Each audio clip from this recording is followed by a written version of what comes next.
मोदी जी का क्या है, खट्टर जी का क्या है, योगी जी का क्या है, बताएं। अगर इनका अपनी बेटी अपने परिवार होते और उन बेटियां की आंसू आज कई कई करोड़ों की एक एक टपकरी है, वो याद रखते। 7 लड़कियां सामने आई हैं, जिसमें एक नाबालिग लड़की है FIR दर्ज करवाने के लिए, लेकिन कितनी बेशर्मी के साथ सरकार उसको बचाए हुए है। बृजभूषण शरण सिंह जो जिनके ऊपर पहले से 84 मुकदमे दर्ज हैं, वो एक बाहुबली गुंडा है, भाजपा का MP है। संदीप सिंह के गुंडों के द्वारा महिला कोच को गाड़ी के द्वारा कुचलकर मारने की कोशिश की गई। आज मुख्यमंत्री बड़ी बेशर्मी के साथ कहते हैं कि अनर्गल मतलब आरोप लगाए जाए। बीजेपी के कुछ गुंडे मंत्री स्त्रियों का व्यवहार महिलाओं के साथ, खिलाड़ी बच्चियों के साथ, जो हमारी खिलाड़ी बच्ची थी हमारे। भाजपा के सांसद और रेसलिंग फेडरेशन ऑफ इंडिया के अध्यक्ष बृजभूषण के खिलाफ लगातार जो खिलाड़ी है वो जंतर मंतर पर धरना दिए हुए हैं, उनके खिलाफ यौन शोषण के आरोप है। परंतु इससे पहले भी धरना दिया गया और लगभग 4 महीने बीत जाने के बावजूद भी आवाज़ को दबा दिया गया और एक कमेटी का गठन जरूर किया गया था एक ढकोसला देने के लिए, परंतु वो कमेटी भी कहीं नज़र नहीं आ रही है। उन्हीं के समर्थन में जन शिक्षण मंच और तमाम संस्थान उनके पक्ष में आ चुके हैं और लगातार भाजपा सरकार के खिलाफ मोर्चा खोलते हुए नजर आ रहे हैं। हमारे साथ तमाम जो सामाजिक लोग मौजूद हैं, इनसे भी बातचीत करेंगे कि क्या कुछ कहना इस धरने को लेकर और आगे की क्या कुछ रणनीति रहने वाली है। मास्टर जी बहुत बहुत स्वागत है आपका। धन्यवाद जी। बृजभूषण शरण सिंह जो जिनके ऊपर पहले से 84 मुकदमे दर्ज हैं, वो एक बाहुबली गुंडा है, भाजपा का MP है। उसने अपनी गुंडागर्दी के बल पर हमारी ओलंपिक बहन बेटियां जो मेडल लेके आती हैं, देश का नाम रोशन करती हैं, उनके साथ बदसलूकी की है। पहले भी वो बेचारी जंतर मंतर पर धरने पर बैठी थी, लेकिन सरकार ने मामले को दबाने के लिए एक कमेटी का गठन किया। 3 महीने से उस कमेटी ने अपनी रिपोर्ट भी बताते हैं दे रखी है, लेकिन आज तक सरकार द्वारा वो रिपोर्ट पब्लिश नहीं की गई। इसी के साथ उस टाइम ये भी कहा गया कि अगर किसी के साथ ज्यादती हुई है तो वो FIR क्यों नहीं दर्ज करवाती। 7 लड़कियां सामने आई हैं, जिसमें एक नाबालिग लड़की है FIR दर्ज करवाने के लिए, लेकिन कितनी बेशर्मी के साथ सरकार उसको बचाए हुए है उन लड़कियों की, जबकि सुप्रीम कोर्ट की रूलिंग है यौन शोषण के मामले में फ़ौरन FIR दर्ज होनी चाहिए। उन हमारी बहन बेटियों को FIR दर्ज करवाने के लिए सुप्रीम कोर्ट का सहारा लेना पड़ रहा है, जिसकी कल डेट है, कल पेशी है। तो उन्हीं के समर्थन में एकजुटता प्रकट करते हुए जो जंतर मंतर पर न्याय की मांग को लेकर धरना दिए हुए हैं, पूरे प्रदेश के जन संगठन आज धरने प्रदर्शन करते हुए राष्ट्रपति के नाम ज्ञापन देंगे।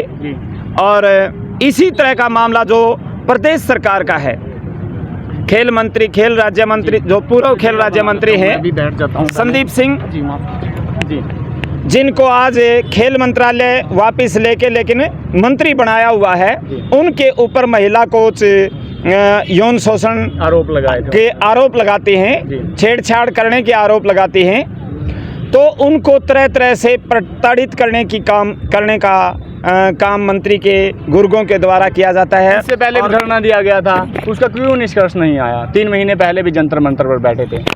3 महीने पहले जंतर मंतर पर बैठे थे, लेकिन उस टाइम वो बेटियां अकेली थी। वो ये समझती थी इस मामले को पॉलिटिसाइज ना किया जाए, लेकिन अब पूरा देश उनके साथ है, सभी पॉलिटिकल पार्टियां उनके साथ हैं, सभी सामाजिक संगठन उनके साथ हैं, और सरकार को हर हालत में उस दरिंदे के खिलाफ मतलब FIR दर्ज करवानी पड़ेगी और उसको गिरफ्तार करना पड़ेगा, वरना ये आंदोलन लंबा आंदोलन चलेगा। बृजभूषण की एक समर्थक है, उन्होंने एक वीडियो जारी करते हुए कहा, उनकी बृजभूषण की है कि अगर मेरे स्वाभिमान को और जब मैं सहने की शक्ति ख़त्म हो जाएगी तो मैं मरना पसंद करूँगा। उन्होंने कहा बृजभूषण को मरना पसंद करेगा। जी, बृजभूषण ने कहा कि मैं मरना पसंद करूँगा जब मेरी सहने की शक्ति ख़त्म हो जाएगी, जब मेरा संघर्ष खत्म हो जाएगा।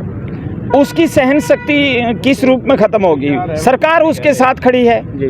और वो तो उसका अपना निजी विचार है, वो क्या कहता है क्या नहीं उसके कोई मायने नहीं। जी, तो आगे क्या कुछ कार्यवाही रहने वाली है तमाम संगठनों की, और अभी राजनीतिक दल भी समर्थन में नज़र आ रहे हैं? बिल्कुल, जब तक उसको गिरफ्तार करके अंदर नहीं डाला जाता तब तक इन बहन बेटियों का आंदोलन जारी रहेगा। ये पूरे देश के अंदर चाहे पूरे प्रदेश के अंदर फैलाना पड़े, जन संगठन उनके साथ है। क्या लगता है सरकार की क्या मंशा है? इससे पहले सत्यपाल मलिक का भी बयान आया, वो भी दबता हुआ नज़र आ रहा है, और इससे पहले 3 महीने पहले धरना प्रदर्शन किया गया, वो भी कहीं ना कहीं दिखाई नहीं दिया। संदीप सिंह का मामला भी अभी दबता हुआ दिखाई दे रहा है। संदीप सिंह का मामला कोई दबता हुआ दिखाई नहीं दे रहा। वो कोर्ट के अंदर ब्रेन मैपिंग के लिए चंडीगढ़ पुलिस गई हुई है और उसी को केस को वापस करवाने के लिए कल संदीप सिंह के गुंडों के द्वारा महिला कोच को गाड़ी के द्वारा कुचल कर मारने की कोशिश की गई। हम आपके माध्यम से चेतावनी दे देना चाहते हैं हरियाणा सरकार को भी और संदीप सिंह को भी, ये गुंडागर्दी कहीं और जाके दिखाना, हरियाणा की जनता इस गुंडागर्दी को बर्दाश्त नहीं करेगी।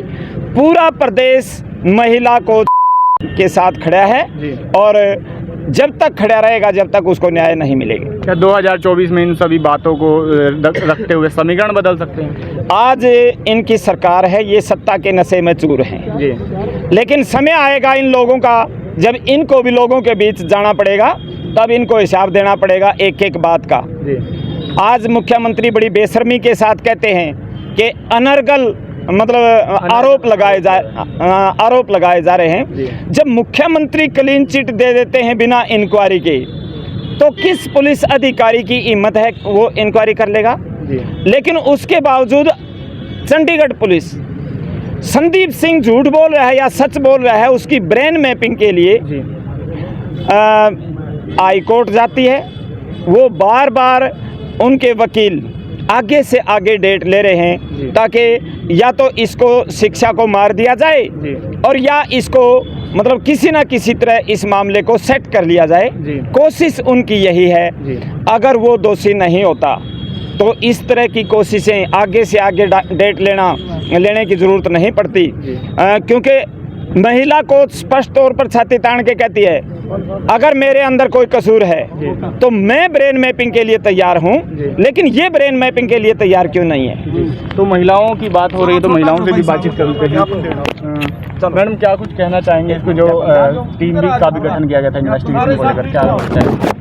ये साफ साफ हमें नज़र आ रहा कि कहीं ना कहीं सरकार बीजेपी सरकार के ऊपर उसकी मंशा के ऊपर अंगली उठ रही है, क्योंकि एक तरफ तो बेटी बचाओ बेटी पढ़ाओ का नारा था, दूसरी तरफ महिलाओं की सुरक्षा का भी बहुत बड़ा नारा था इनका। तो लेकिन आज ये महिलाओं ने साबित करके दिखा दिया, महिलाएं जो जंतर मंतर पे बैठी है, जो बेटी दर दर की ठोकरें खा रही है, वो एक भीख मांग रही है इंसाफ की, तो बता दिया बेटियां ने वो कितना महिला सुरक्षा का इंतजाम करा, कितना बेटी बचाओ बेटी पढ़ाओ का नारा उन्होंने साबित करा। लेकिन जो ये सरकार है ये साफ साफ मास्टर जी ने भी बताया, मैं भी बता रही हूँ, बीजेपी के कुछ गुंडे मंत्री स्त्रियों का व्यवहार महिलाओं के साथ, खिलाड़ी बच्चियों के साथ, जो हमारी खिलाड़ी बच्ची थी हमारे पेट के अंडे थे, वो हम 60 साल की उम्र में हम ये कह रहे हैं हम उन बच्चियों को अंडे बताएंगे अपने पेट के, वो सड़कों पे रुल रही है, जंतर मंतर पे रो रही है। वो इस सरकार का थोड़ा सा भी पसीना नहीं उबल रहा, क्यों? इनका अपनी बेटी नहीं है, इनका अपना परिवार नहीं है। किनके नहीं है बेटी? क्या मोदी जी का क्या है, खट्टर जी का क्या है, योगी जी का क्या है, बताएं? अगर इनका अपनी बेटी अपने परिवार होते और उन बेटियां की आंसू आज कई कई करोड़ों की एक एक टपकरी है, वो याद रखते भाई ये किसी की बेटी है, इंसाफ की भीख मांग रही है, वो इंसाफ उनको देते। और जो गुंडे मंत्री हैं जिन्होंने रेप करने की कोशिश करी, छेड़खानी करने की कोशिश करी, हम तो जनवादी महिला समिति पूरे देश के लेवल की मांग कर रहे हैं कि उनको मंत्री पद से हटाया जाए, उनको जेल में डाला जाए, और जो हमारी बच्चियां सड़कों पे तड़फ रही है उनको इंसाफ दिया जाए। कुश्ती संघ के राष्ट्रीय अध्यक्ष के ऊपर काफ़ी गंभीर आरोप है। जो तमाम महिला ओलंपियन हैं वो धरना प्रदर्शन कर रही है, जंतर मंतर वो लगातार जारी है और तमाम संगठन उनके पक्ष में नजर आ रहे हैं और राजनीतिक दलों ने भी समर्थन किया है। पहले भूपेंद्र सिंह हुड्डा और तमाम राजनीतिक दल के अध्यक्ष वहां पर उनके समर्थन देने पहुंचे। इस वीडियो को ज़्यादा से ज़्यादा शेयर करें और कमेंट बॉक्स में अपनी राय जरूर दीजिएगा।